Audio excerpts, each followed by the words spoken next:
And just like that, it's Friday. I'm Russ Kane. What's left of him? This is the Daily Show on Men's Radio Station. Wow.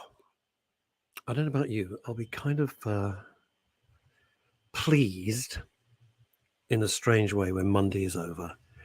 It's been a very unsettling, very sad, very, very odd time for everybody. But we got through it somehow.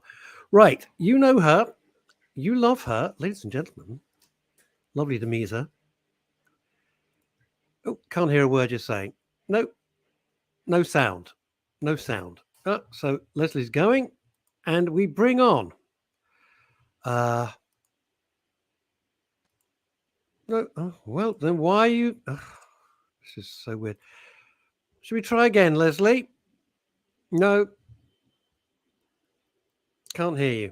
No, can't hear you. This is going terribly, terribly well. Interesting why somebody called Becky PJ Observer is there and now doesn't want to be there. So I can't even get rid of that. God damn.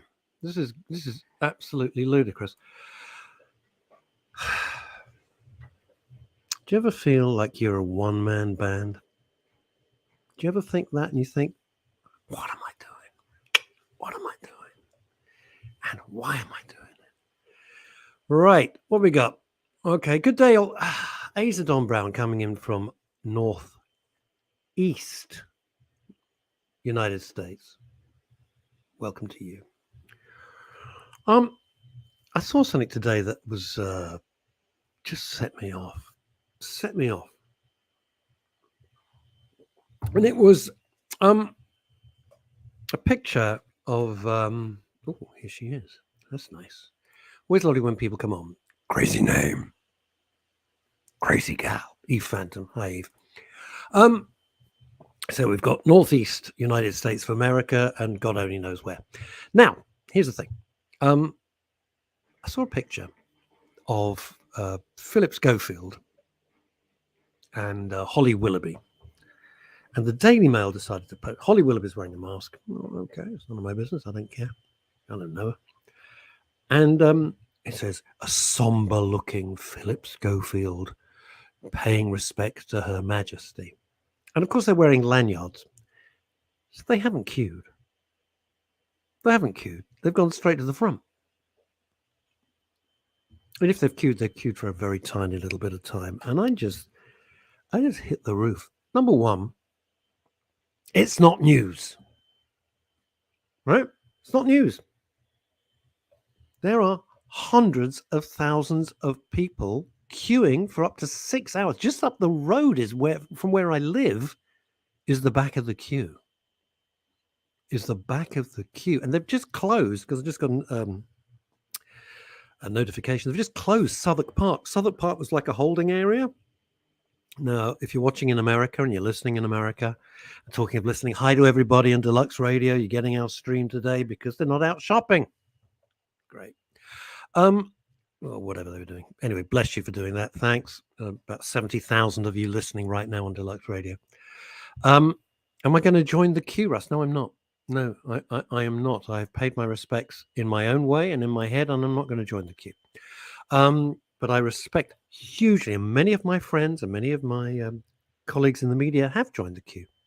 People like Dawn Neeson, former editor of the Daily Star, writes for Woman's Own, writes for the Star. We chat every day. And she queued for something like 6 hours. Unlike Philip Schofield and Holly Willoughby.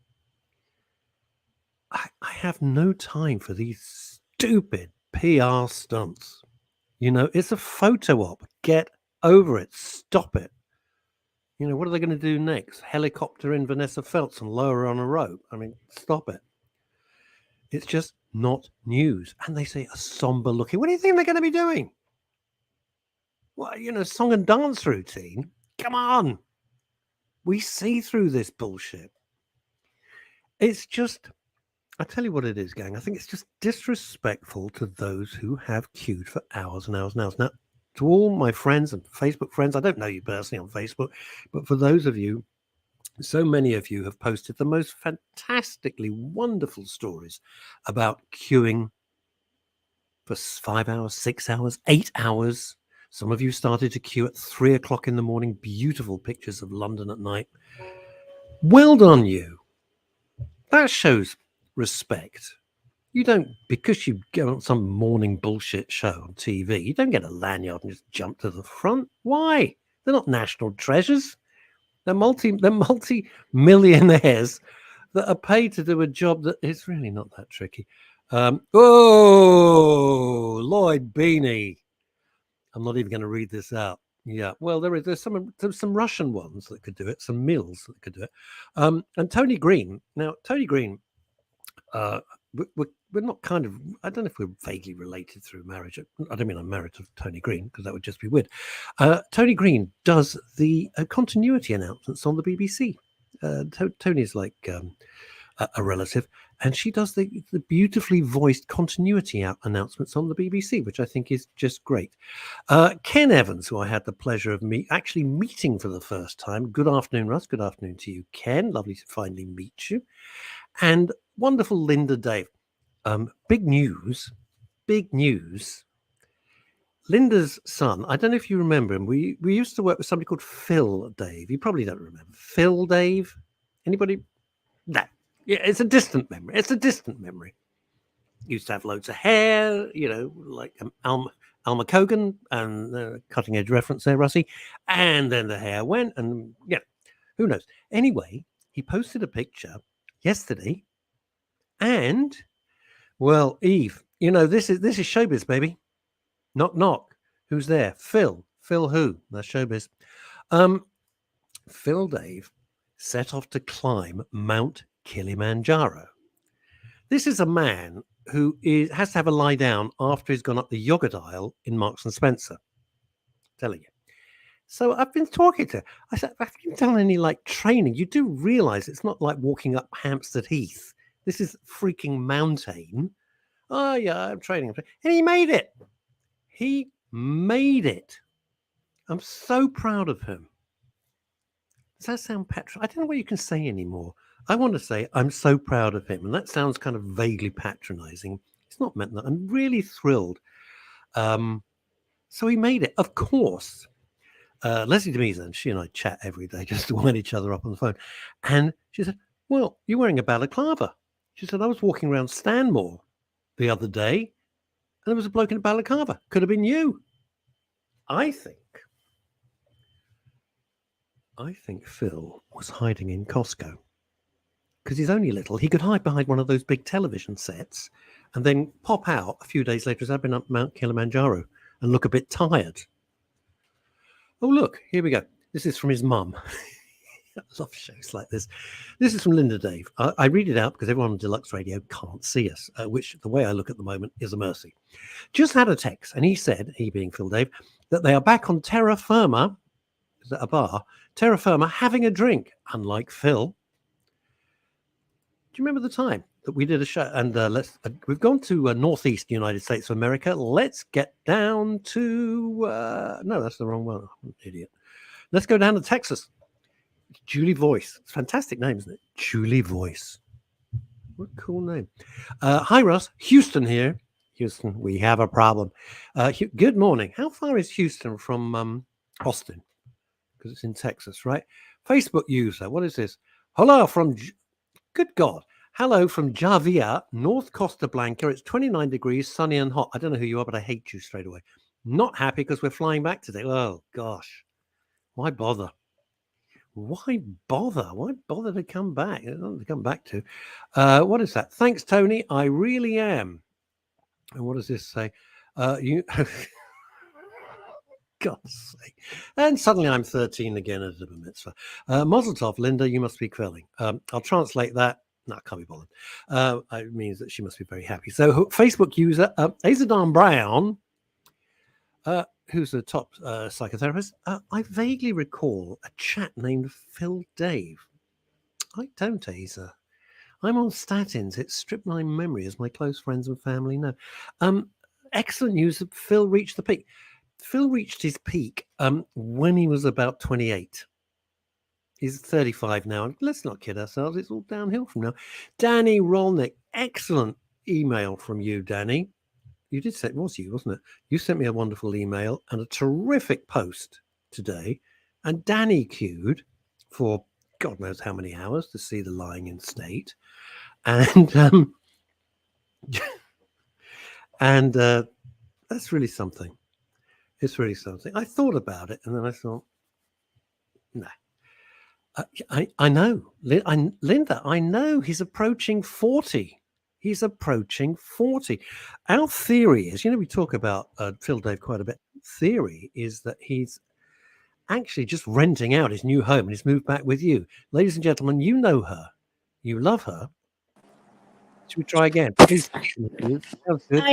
I am so sorry. Don't worry about it. Well, no. Why? Why would suddenly the laptop I use week after week stop letting me access? Anti-Semitic bastard. That's what it is. Well, now there's a thought. That's what it is. It's the new. This laptop was made by the new president of Chile, who's a prick. So that's what it is. Do you know what? I'm moving around. Corbyn's new pal. Corbyn's best new pal is the new president of Chile. Stop it. I won't stop it. It's true. It may have been. There's other news apart from Phil and Holly. It may have been made by the guy who was presenting the BBC coverage to the King in Wales this morning. Could you move your big hand out the way? I'm trying to move everything. I'm doing this on a tiny iPad. That's okay. What do you mean tiny iPad? What, do they make a tiny iPad just for you? There's an iPad like this, the Meza iPad. It's this big. Everybody else has got an iPad this big. Not Lesley, that big. No, it's teeny. Is it? Not the first time you said that. Well, maybe it's shy, or maybe it's just cold. Maybe you make it nervous with your overt sensuality. Thank you, darling. I think that's what it is. Listen, you were talking about anti-Semitism. Well, we weren't, but okay, go on. Well, you just did. Sorry, I've just read something Ace has written up. Azadon Brown, Lesley Demeter, it's a conspiracy to mute your voice. Of course it is. And Beanie says, it's called a phone. It's not. It's really, the phone is separate. Anyway, there's this guy on the BBC who just introduced all the people that were meeting the King in the Welsh church. He introduced every single minister by name except the rabbi, and he just skirted over him. Did he? And I just thought, from the BBC? He's from the BBC. What do you think? Well, it's amazing. Who would have thought? I know. If any swamp needed draining, any swamp. Now, before you all jump in, let me finish the end of my paragraph, right? If any swamp needed draining, it's the BBC. None of the presenters and none of the programming, but middle management and senior management. What a farce. But remember, gang, you're paying for it. What the hell are you doing now? Now, I'm just moving the damn thing. Trying to show us you're on board. No. What the hell's going on? This is like Pornhub suddenly. Well. What's going on? Oh, Andy Lucas. Stop teasing poor Lesley. Well, one, she's not poor. And two. You don't know. I know. I don't. Mind you, I'm looking at the cardigan. I'm not so sure now. Oh, shut up. Did you get it from the Chazza? No. Lesley works in the charity shop, but she calls it the Chazza, which cracks me up every time. Now what's going on? That's my front door. I'll just go. Jesus Christ! I'll be back. Have you? Now I can't bear this. What the hell? Anyway, Andrea Lucas, stop teasing. You ever had one of those days you think, I'm going back to bed. This is crap. Just go and stop teasing poor Lesley. Just watch the new King in Wales. Okay. He must be, I mean, in all seriousness, what is King Charles is now 73, 74? He must be absolutely bloody exhausted. I mean, joking, I'm not being facetious, it's not a gag. He must be exhausted. You're dealing with grief. You've lost your mother. And you have not had time to breathe. You haven't had time. Let's see if she's answered. It was probably, Rent a Stud or somebody. Let's see. You back with us now? It was the neighbour. What is it the was my neighbour.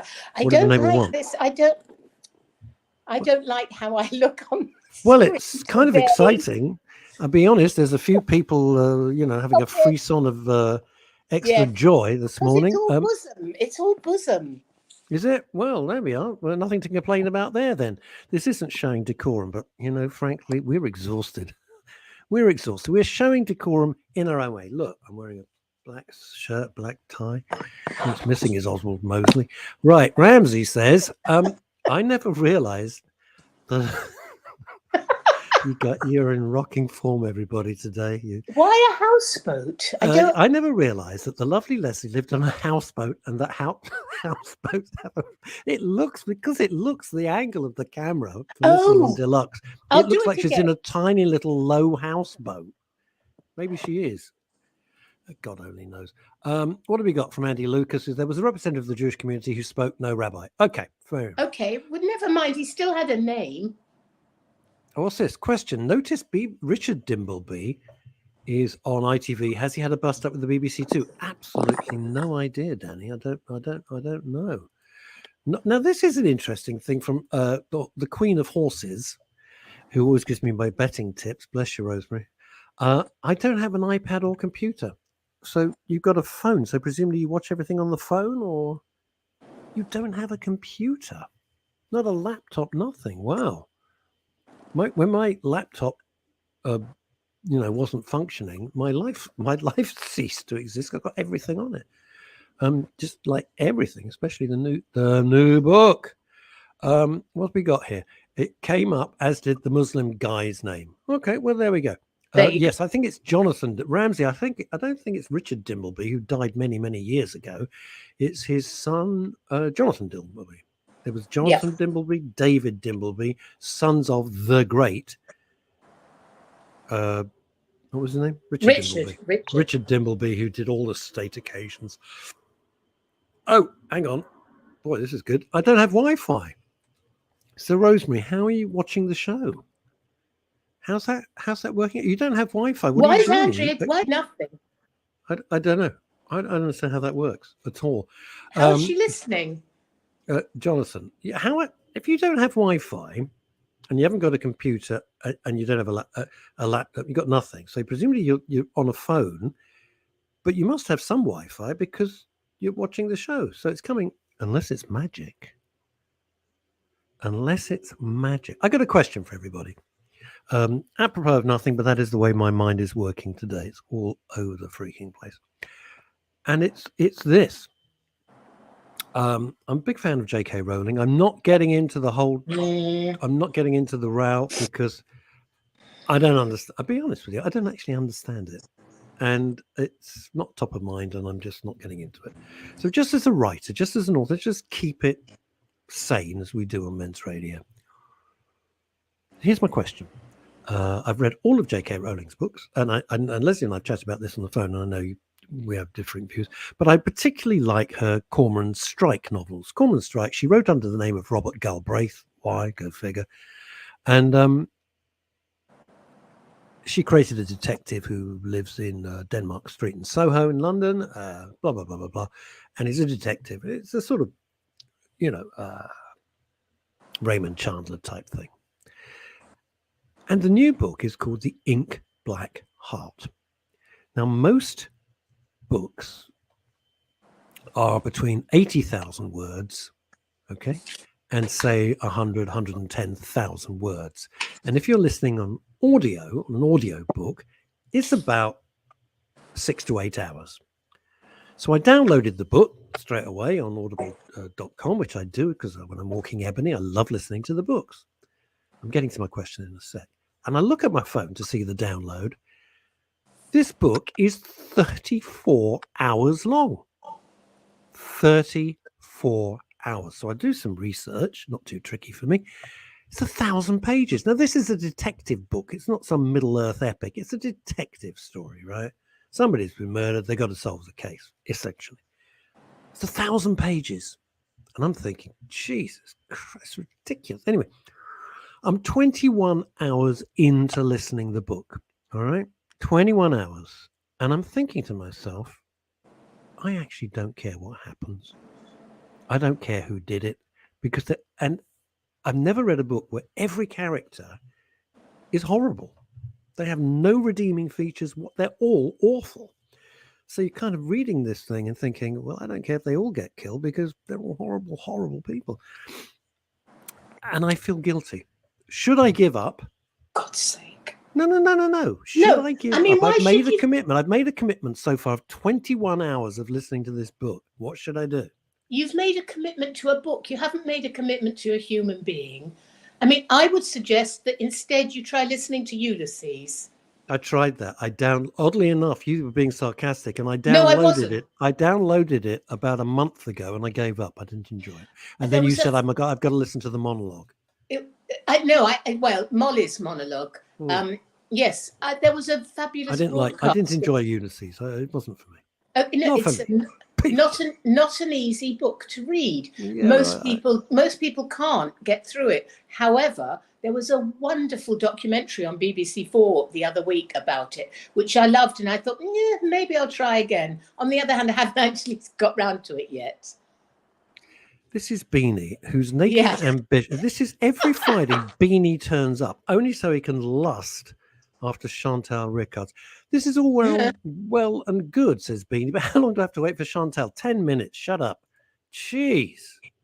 10 minutes. What's the matter with you? He sits there. I kind of worry. I've got an awful mental image of him now. No, I would lust for Chantal. She's just divine. She is fantastic. She's gorgeous looking. She's absolutely charming. She's ridiculously intelligent. And she's the greatest hostess. Been there many times for dinner and stuff. And she's just a lovely, lovely human being. Yeah. And she was my landlady in Los Angeles. Ta-da! Here we go. Now, this is Rosemary, come on. Sorry, but I love a real book. I won't do Kindle. All you can do is read. It doesn't make any difference. This is a woman with no internet. Come on. Rosemary said before, no internet. And her chicken soup is a dive. No, but she's a great cook. There's no downside with absolutely. Lesley de Meza too. Well, Lesley's fabulous. Lesley's a fabulous human being. I've known her since 1984, when we were both children in kindergarten. That's how. And we speak nearly every day. We do now, just to see if we're nowadays. Okay. It's a kind of nice thing. Oh, hello. We got. Look at this. That's from. I don't understand what these things mean. Francine's blown you a kiss. She's waving, and there's a heart and a cup of coffee. I couldn't see any of that. Lovely. Thanks, Franny. That's very, very nice. There's no downside to Chantal. I say it unequivocally. Anyway, so my point was, I'm feeling guilty that I'm not going to finish this book. And I'll tell you what I've done. I've paused because I ordered it months ago, and it went live yesterday. The Agatha Christie estate issued official permission, and they've written 10 or 12 brand new Miss Marple mysteries, and each mystery is written by one of the top crime writers in the United Kingdom, including Ellie Griffiths, Val McDermid, people like that. And I started listening to that. Oh man, I felt like I was come up into the sunlight. It was wonderful. I felt I could breathe again. Okay, so my suggestion therefore is, now you've found good writers who write well, put the Robert Galbraith thing away. Just forget it. You don't have to feel guilty. You can. You choose not to. No, Lely, I can't, because I've got, as a writer, you look at who's the most successful. No, just hear me out. Hear me out. All right? Yes. You, as a writer, now don't give me the face. Don't give me the face, which is lost on Deluxe Radio. As a writer, you look at what is selling, who is hugely successful, who is selling warehouse loads of product. And you look at that and you think, what are they doing that I could incorporate, not copy, but what is the public liking? What is the public buying into? It's important. It's important. You know, you can either write for yourself or write commercially. I'm an unashamed commercial writer. I'm not interested in winning the Booker Prize. I'm interested in people at an airport going, oh, that looks good, and taking it to read by the pool. Right? Okay, fair enough. Whereas my stuff is educational, and so I don't come from the same place as you, so I accept what you're saying. Don't you wag your finger at me. No. Do you know what this is from? My cousin Francie. Because her mum, my Auntie Sylvia, and our mutual aunt, Auntie Teresa, when there was a problem in the family, Russell, let We tell you, and the finger would start wagging. And Fran and I both knew we were in deep trouble. If the finger started wagging, this was a stupid picture. And that was it. There we go. What was that? I love this. We would all walk with Miss Marple. Yes, we damn Miss Marple. Yeah. Miss Marple's great. They're very well written, by the way. They're very clever. They capture the essence of Agatha Christie, who's still as opposed to the Robert Galbraith, which is not well written. There you go. I've just said it. This book is like, it's funny. My literary agent says, I take a big blue pencil and I go through the extraneous stuff on your book, which is fine. You got to trust somebody who knows. He's the one who's got to sell it, not me. He's the one who's got to sell it. Oh, Lloyd will be happy. Lloyd will be thrilled. And I'm going to bring her on straight away. There she is, ladies and gentlemen. Were your ears burning? Where your ears burn? There you go. There you have it. Chantal Rickards OBE. It's about time you came round for supper again, having said such nice things about my cooking. Result. There we go. Thank you. How are you? Hello, hello, Lesley. Hello, Chantal, my darling. How are you? Oh God, very good. I did think about whether I should wear a darker colour today, and yesterday I wore white and pink. And I'm just doing it because I'm doing it, but it's not mandatory. Luckily, when I did talk radio on Monday with Petri Harskin, I got no notification, nothing, because I do it every Monday morning in the middle of the night, and I thought, out of courtesy, I'm going to wear, but thank God I did. Paul Ross was, looking like a funeral director. Petri's all dressed up looking she's going to a funeral. I'm saying, no one said anything. I would have looked like an absolute idiot sitting in the studio on TV. Oh, beanie. It's 2/3 of the Beverly Sisters. Either that or Banana. Nice cutting edge reference, Lloyd. It's either I would have at least gone with Bananarama. That would have been good. Or the paper dolls. Russ, I was told I looked like Doris Day this week. I'm not quite sure. Oh, well, take that as a huge compliment. We love Doris Day. You look more well than Doris. Well, obviously, she looks better than Doris. Doris Day's like 100, for Christ's sake. Of course, she looks better than Doris Day. God, I look better than Doris Day, and that's saying something. We love Doris Day. If Russell is quiet for a moment, I just want to thank you for something. I know it's men's radio, blah, blah, blah. I want to thank you for recommending Uncoupled. I loved it. Oh, isn't it smashing? It's just a delight. I did it in 2 days. I binged it in 2 days. Fabulous series. It's very nicely written. I mean, it's not going to set the world alight, but I think it's a delightful series. It was charming, absolutely charming. Russ, just to remind you, it was the series that we talked about with Neil Patrick Harris. Neil Patrick Harris. Oh, we like him. As a newly separated gay man in New York, and it's from the people behind Modern Family and Sex and the City. So it's good. It's not as crackingly funny as Sex and the City, but it's a good watch. What a career Ed Neal has had. Because he was in Married with Children, which I absolutely loved. Yeah. I don't care. It's unfashionable. I love that show, and I still watch it on YouTube. And it's still Al Bundy is one of my heroes because he's just so unremittingly terrible. I love it, and it was a huge, huge, huge hit. And then he went into Modern Family. He's never and something else. He's had a fabulous career, Ed O'Neill. Brilliant career. Good, Lesley. Well, I'm glad you enjoyed it. Oh, loved it. I want to see a second series. Oh, I think there is one. I think they've ordered one already. It's called Coupled. Yeah. Now, right, Chantal, I think it is okay. I don't think we're going to get castigated, Mrs. For just people who want a little bit of something other than what's going on at the moment. Oh, God, hang on. Ken Evans, here he goes. I hate to tell you, Russ, Doris Day passed away in 2019 at the age of 97. Well, obviously, therefore, Chantal definitely looks better. Yeah. Got away with that one. What has come across your purview, Chantal Rickards OBE?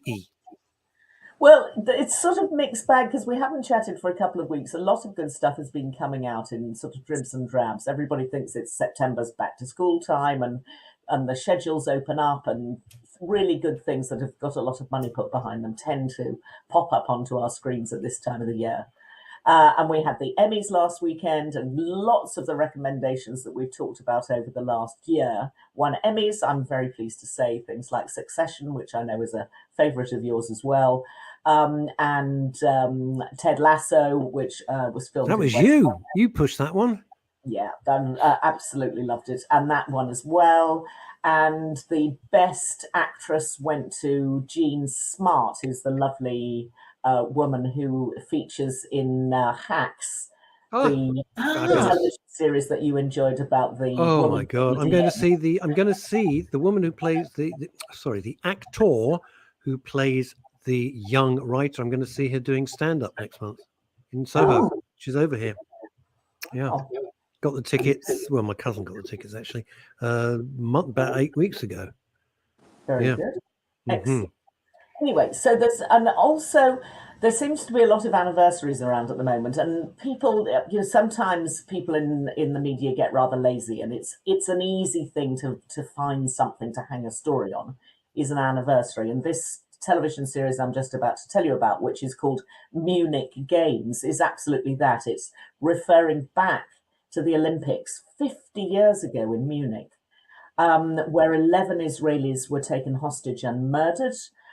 Black September was the gang behind it, a pro-Palestinian gang, and all sorts of awful things happened. I mean, it now seems so unreal to talk about it, because I can remember when it was on television over, was it 1 or 2 days? I mean, we watched nothing else during that time. It was absolutely extraordinary. But anyway, there is, from the creators of a very good Israeli spy series called Fauda, these people have now created something called Munich Games, which is about a supposed match, a friendly match between a football team from Tel Aviv and a football team from Munich, who are meeting to put the past behind them 50 years down the line. But of course, there are bad people out there who want to perpetuate all sorts of awfulness and all sorts of hatred. There's a wonderful German cop at the center of this, who is a woman called Maria, and she teams up with various people, including a guy who works for Mossad, and basically between the two of them, they are going to solve whatever is about to happen. They don't know what's going to happen. They know something is going to happen, but it's very well written. I've watched the first 2 episodes. It's on Sky. There are 6 episodes in total over the next 6 weeks. And it's really worth watching. It's really crisp, very well acted, 2 actors I've never seen before. And I think it's going to turn out to be one of those series that everybody will be thrilled that they. And is that with presumably subtitles? Subtitles, yeah. That's okay. I don't have a problem with that at all. Occasional English they drift in and out of, but basically it's in German with subtitles. But so just to be crystal clear, it's set now, and the baddies are going to try and perpetuate what happened at the Munich massacre in the 70s. They don't want this football match, which is a friendly, which is to put the past behind. They don't want this friendly to take place. So, and it's really clever the way that people arrive into the story from Israel, how they become part of what's going on, and you're not quite sure which way the story is going. I mean, I watched the first 2 episodes back to back. It's really terrific. Anyway, Munich Games on Sky, so if you've got Sky, it's definitely worth watching. Well, look at this. This is interesting. Lady Without Wi-Fi says this. Neil Patrick Harris also filmed an episode of Doctor Who. Good God. Yet to be aired. My dear friend Beryl Reid. I loved Beryl Reid. So Doctor Who was the best show she did because of the residuals. Yay! Residuals. Wow. Oh, man, residuals. That's a happy word. Gone now. It used to be great. It used to be fantastic. People made a fortune. Anyway, residuals were just where the checks kept coming and coming and coming. If you'd even appeared in one little program 20 years earlier, the checks. I've been on like 2 TV things that had residuals. One, and one was Rumpole of the Bailey. You remember that wonderful show with for God's sake, Liam McKern. Thank you. Can't think of the name. Exactly. Rumpole of the Bailey was sublime. And there's a scene where some crooks are robbing a supermarket. And I am coming out of a transistor radio. How old is this show? There's a transistor radio sitting on a fridge, and I'm coming out of it. Oh. And I didn't even record it. They just took me off air. They just recorded me doing some nonsense. And I used to get for years and years and years residuals, like sales to Poland, £1. And I'd get reams of notepaper that probably had to cut down half a forest. And the whole, my whole invoice, not my invoice, my residual came to about £3.50. It's fantastic. But it just made me laugh. It was fantastic. Rumpole of the Bailey, my one claim to fame. That was it. So that show, so just to round up, the Munich show, what's it called again? It's called Munich Games. It's a Munich 6-part Games, series, right. Okay. 6 1 hours, and it's on Sky, and it's probably on other platforms as well, but in the UK at the moment it's on Sky. Right. I'm going to put this up so everyone can see it. Yeah. So the Netflix have been up to their tricks again and putting together what can only be described as sort of murder, Mormons, mystery marriage, mayhem, and zombies, which I'm not necessarily... Fantastic! Come on! Would normally put 6 words in the same sentence like that, but actually it's based on a true crime. It's a 3-part series. I know, can't believe it. Well, with the zombies, yes, because they're true. Yeah, and they're real. Are there vampires in it as well? The same thing? People get killed because they are accused of being zombies. I mean, this really is madness. And it's a story that actually only dates back 2 or 3 years. But Netflix clearly have been going through all the craziest stories in America where there's some sort of blending of religion, an idea of religious fervor gone mad, that people getting things out of all proportion, throw in a woman, in this case a woman called Laurie, who's had 5 husbands, and 2 of her children go missing. There are quite a lot of dead spouses along the way. I mean, it's an extraordinary story. And I won't tell you where we're up to, but the story hasn't finished, which is quite interesting. So Netflix could have waited until the whole story had been resolved rather neatly, which will probably happen within the next year or so. But actually, they've decided to create... So what, they leave you hanging? So you're sort of left hanging. Oh, no, thank you. No. Oh, no. No, I can't do that. It'll drive me mad. Good. I mean, you sort of feel slightly bad about watching it, but my God, Netflix are really nailing this stuff.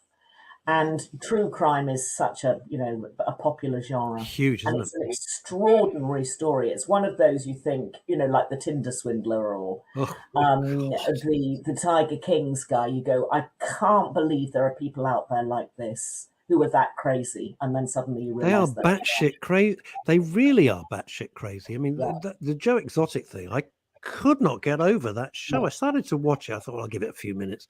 Yeah. And this is called... I know we're going back a couple of years now, but I was transfixed by this endless lunacy. Absolutely. Well, what's this? Know how to find them. It's called Sins of Our Mother, and it's on Netflix. It's a 3-parter, so you can rattle through it in an evening. And if you like that sort of genre, it is absolutely, I mean, your eyes end up looking like organ stops. It's really extraordinary. You can't quite believe when they go into the zombie thing. I mean, I thought literally I was living in a parallel universe when I realized there are people out there who believe that zombies exist. Just completely mad. These people are, but they're mentally ill. I mean, they're on the one, I mean, we're a mental health radio station, but that they're mentally ill. They're nuts. I can't even say mentally ill. I'm just going to say they're nuts. Do you know what The Walking Dead was all about? You're starting to pretend, no conferring, going to the University of Rickards. No, Captain. No, because I don't know. Throwing it over to the University of Meza. No, okay, you'll have to no idea. Sorry, no idea. The Walking Dead was actually created as a parable about AIDS. That's what it was initially written for. Ooh. The initial book. Oh, no. I know, Lesley, you'll hate it, but The Walking Dead initially was a metaphor for AIDS. that's what, and then it just blew into this enormously successful series with spin-offs and everything else. But that's what the writer originally wrote it about. It was a metaphor. There you go. You live, you learn. Every day's a school day. It's fact. Wow. Yeah. Well, I didn't know that. Yeah, the metaphor. It was a metaphor for that. Well, good to know. Well, Netflix have done it again with another documentary this time, not a drama, a documentary that's come out, which is 20 years after the anthrax killings, which I had totally forgotten about, in America, where people suddenly, in both Washington and at a news organization in New York, suddenly got letters, envelopes with anthrax inside. Yes. Yeah. And I'd totally forgotten about it. It was about 6 months after 9/11, and I think everybody was so consumed with 9/11 that this much smaller story was played out, but not played out as on such a wide scale in the United Kingdom. I didn't really remember that much about it.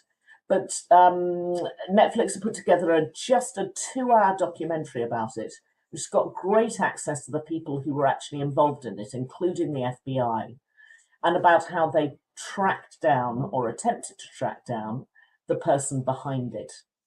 And again, we are a station about men's mental wellness, and clearly there is somebody at the heart of this story who was devastatingly unwell and unfit and perpetrated an awful crime. But it's more really about the FBI story and talking to the people who were involved. There's a bit of a side story that the first 2 people to die were actually postal workers, but they got forgotten about. And they were sidelined, and there were other people in the post office who got tremendously sick, but that was never really acknowledged by anybody at all. So it's telling you lots of different things about this particular incident, but it's really worth watching. It's played out in a rather intelligent way. And it's an easy history, along with this very, very curious central character. And at the end of it, you just still are asking yourself why. The trouble is with so many crimes, is you do just try and apply the logic of the same.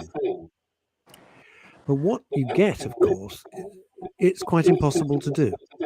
Because they are completely mad, there is no logic. So you're trying to apply a logic which doesn't exist, and it's an exercise in futility. Indeed. I mean, it's called the Anthrax Attacks, and it's as a piece of history. I think it's really well documented. It's very well done. It isn't dramatic and over the top. It's played out extremely well. Tell me, Chantal, and then Lesley, please jump in. And you can hear me coming through somebody's speaker. I'm thinking it's Rickards OBE who is the culprit. Now then,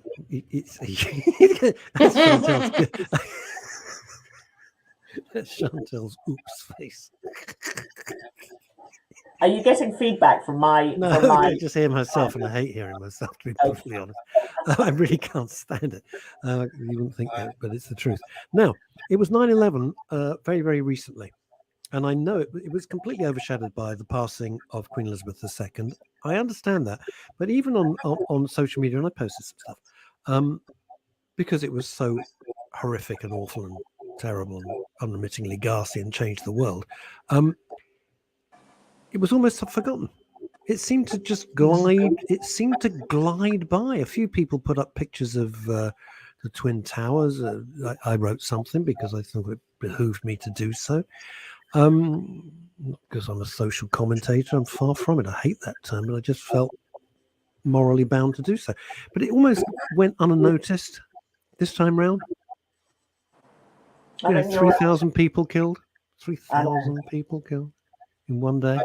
It was an astonishing moment. I'd filmed there about 6 months or maybe a year before the Twin Towers collapsed.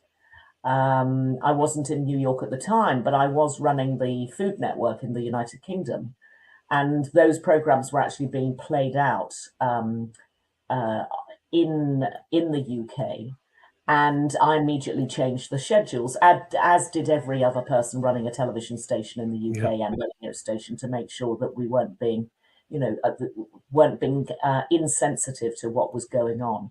But that was a truly shocking day. My God. I was editing a show, which I never ever do, and I was in a television studio, so I was watching this unfold on countless screens. Excuse me, and it was because it was such a clear, crystal clear day. It just looked like a Michael Bay film. You were kind of watching it, thinking, "No, this can't be real. These are special effects. This cannot be happening." Never forgotten. I was down in where was I? Colchester or something. Stuck in this basement, surrounded by dozens of TV screens. Ghastly. God. Dave Sleater's come up, and forgive me, Chantal, I'm just going to block you slightly. Greetings, one and all. Storytelling with a purpose is often lost in the modern age. A.A. Milne, for example, wrote the stories of Winnie the Pooh, was written to help his children understand his World War I trauma. I didn't know that. Wow. I didn't know that. Lesley, you know everything about literature. No, I didn't know that either. I absolutely didn't know that. And I don't know everything. I mean, nearly everything. Well, you do in my mind. In my mind, you and Chantal know everything. You are the fonts, the duo fonts of all. You're like the Trevi fountain of knowledge. I want to. This is true. This is true. My cousin, Francis, just saying, my cousin Michael. Well, I call him my cousin because I've known him since he was 15, but he's been married to Michael since Michael's married Francine about 1931, I think. What about Michael running for his life as the second tower collapsed? Yes, my cousin Michael was living in New York City at the time, minding his own business, and of course, living the tower. Second one came down, and Michael was running, literally awful, because he lived and worked right by there. I used to go to the top of the World Trade Center all the time when I lived in America. And I was always lived in New York, and I was always up there for drinks. Or it was fantastic. So unless you, this sounds very peculiar, but if you've been to somewhere often, so you have a complete visual understanding and of the scale of it, the scope of it, and think that was not, that was destroyed in an instant. I couldn't get over it. Yeah, windows on the world. I remember it well. Yeah. The cocktails cost a lot of money. Wow. They weren't cheap, but what a view. Jeez. This is interesting. This is from Dave Sleet again, who heads up ANA, which is a hugely important psychotherapeutic community. And Dave is not in the best of health, so we send him our love. He's an amazing man. The characters all represent a personality presentation that he was feeling. Okay. All right. Okay. That's really interesting. I've got one for Chantal. A Netflix program that I wonder if you've seen yet, or if you're going to watch. You might not. Called Extraordinary Attorney Woo. It's a South Korea. Stop it. No, I love it. No, straight away. I'm hooked on the title straight off. South Korean, obviously with subtitles, about a young woman who is literally an extraordinary attorney, but she is a character with autism. The actor who plays her is phenomenal.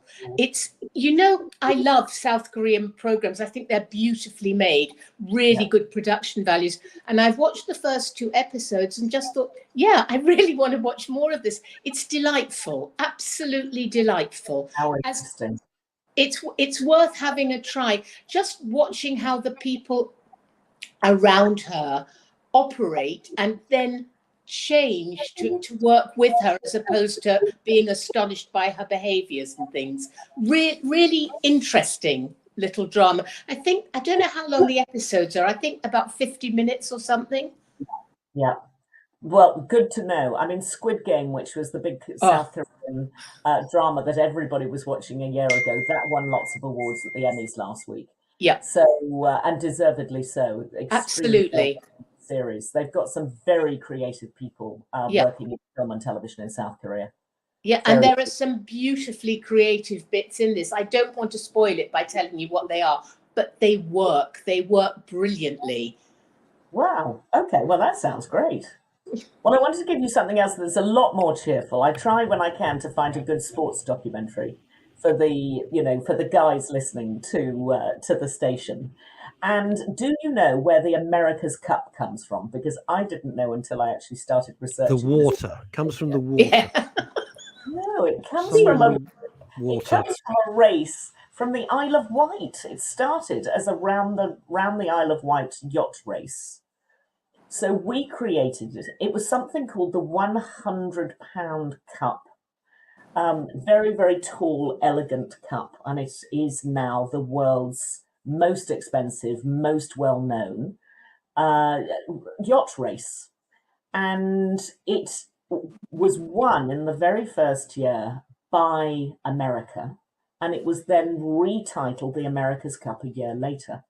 And the America's Cup is always held in the city of whichever team wins. And it's ultimately a race. I didn't know that. I thought it was always in the same place. What do I know? No, it's a race between two boats.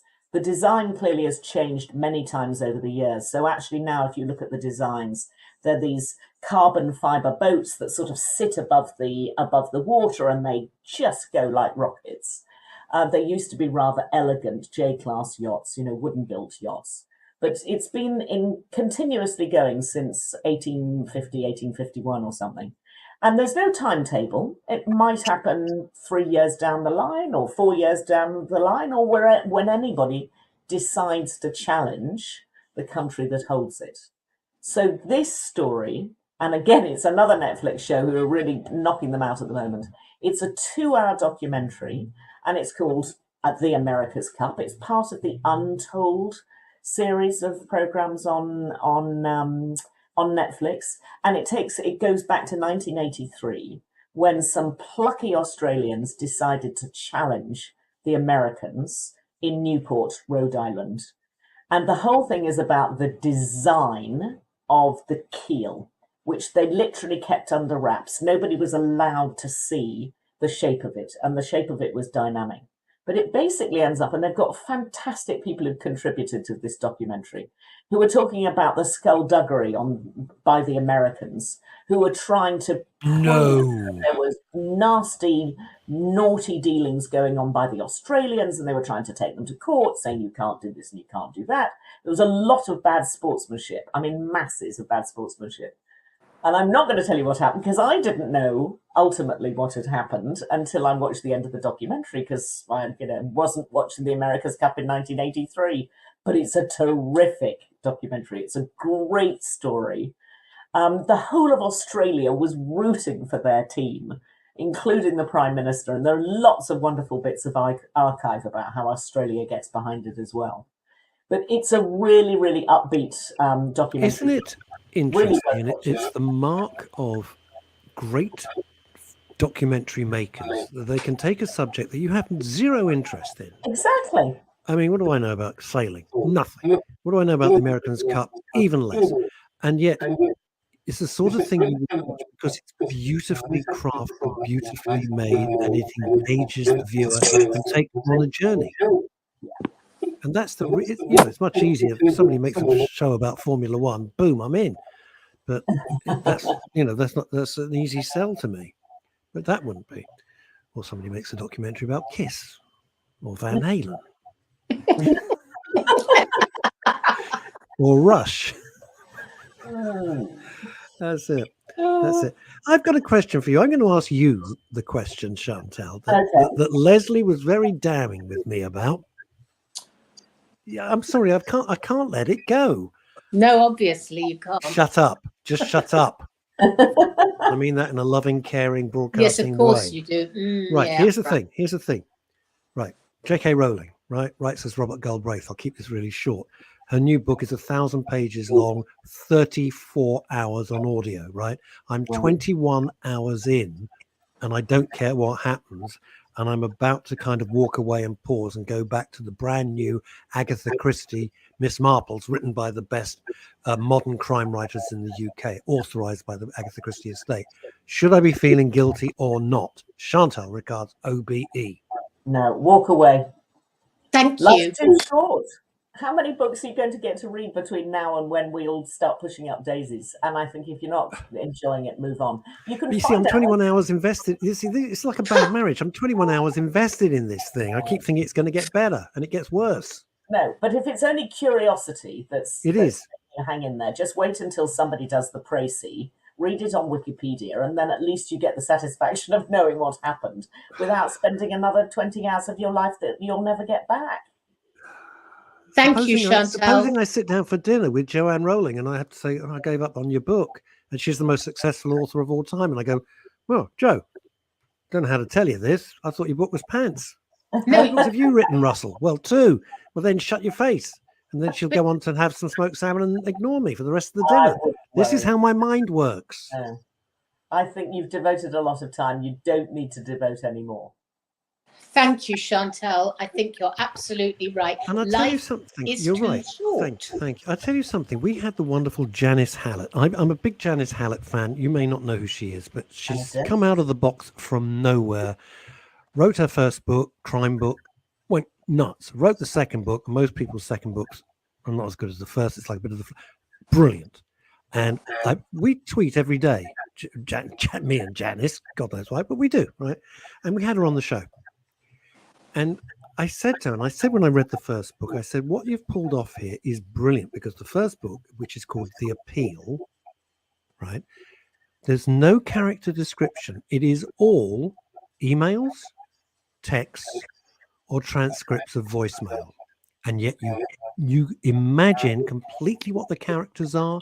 It takes you along the journey of the plot. It's exciting. It's intriguing. And I said, do you realize how hard what you've achieved here? And we talk about this a lot. So she came on the show, which I was thrilled about. And this has been reinforced by the fact that the J.K. Rowling book, The Ink Black Heart, so much of it is transcripts of emails and private chat rooms. I can't tell you how boring it is. It is infuriatingly boring. And so you've got Janice Hallett, who's only written 2 books. Her 3rd book's coming out shortly. And I keep hinting for a pre-release copy, but it's on deaf ears at the moment. And it just shows you the different. You're using the same technique, and one is so dull, and one is just captivating. There you go. I think it's quite a lazy technique. I mean, filmmakers and TV makers are doing it all the time now, so that you get this great big piece of exposition about what's happening and how did we get here and what's happening next, and it's all done through text messages. And it's difficult to watch unless you're actually watching on your biggest telly, because, just reading all of that text is quite difficult. So if you're watching off your iPad or your, small computer, then it's nearly impossible. But it's such a lazy way of moving the story on, I think. It's a cheap way of doing it, really cheap, because putting a camera in front of a mobile phone and typing up text messages costs absolutely nothing. Costs peanuts. That's why a lot of people resort to it. And you would know as a program maker yourself of some considerable note. I watched a show called it was a film called The Virtuoso. Yeah. And it had Anthony Hopkins. Oh, Anthony Hopkins is going to be great. It's about a hired assassin. It was so lazy because what they did is the exposition was all done as voiceover. And I thought, geez, you have not sorted this plot out at all. You're explaining everything because it's so badly concerned. There we go. That's just me. This is a woman who went off to Pilates and she's back. It was the shortest Pilates class in the history of the world. Back with you for 5 minutes. Unbelievable. There we are. What else as we head up? We've got a couple of minutes, 1.5 minutes. Very briefly, I would say there's a beginning of a new Channel 4 series called My Grandparents' War. It's basically taking a celebrity back through their family's history. We know how that works. But in this case, it's going through grandparents who were in World War I and World War II. The first episode, which came out this week, features an actor called Kit Harington, who you won't know unless you watch Game of Thrones. But winter is coming. A hero in Game of Thrones. Jon Snow, he played the character Jon Snow. Anyway, he's an extremely nice and talented young man, and his 4 grandparents all featured really heavily in the Second World War, including being part of the security services, working with Ian Fleming, working with Kim Philby. I mean, it's an extraordinary story. I thought it was going to be a bit lazy. Actually, it wasn't. And it's worth waiting for. It's slow at the beginning and it gets better and better. And then by the end of it, I was really pleased that I'd watched it. It's Channel 4 and it's called My Grandparents' War. And that is huge praise coming from you, who was Mrs. Through the Keyhole. So that is no faint praise. Chantal, it's been an absolute pleasure as always. Your fan club grows by the day, without a doubt. Number of phone calls and messages I get is embarrassing. Lovely Lesley de Meza, thank you so much for this kind of weird angle that we've had all day, but nonetheless, we're thrilled to see you. There is no show on Monday for various obvious reasons. Neil and I will be back on Wednesday. Do your best to try and get through the next few days. Bye, everybody. Bye.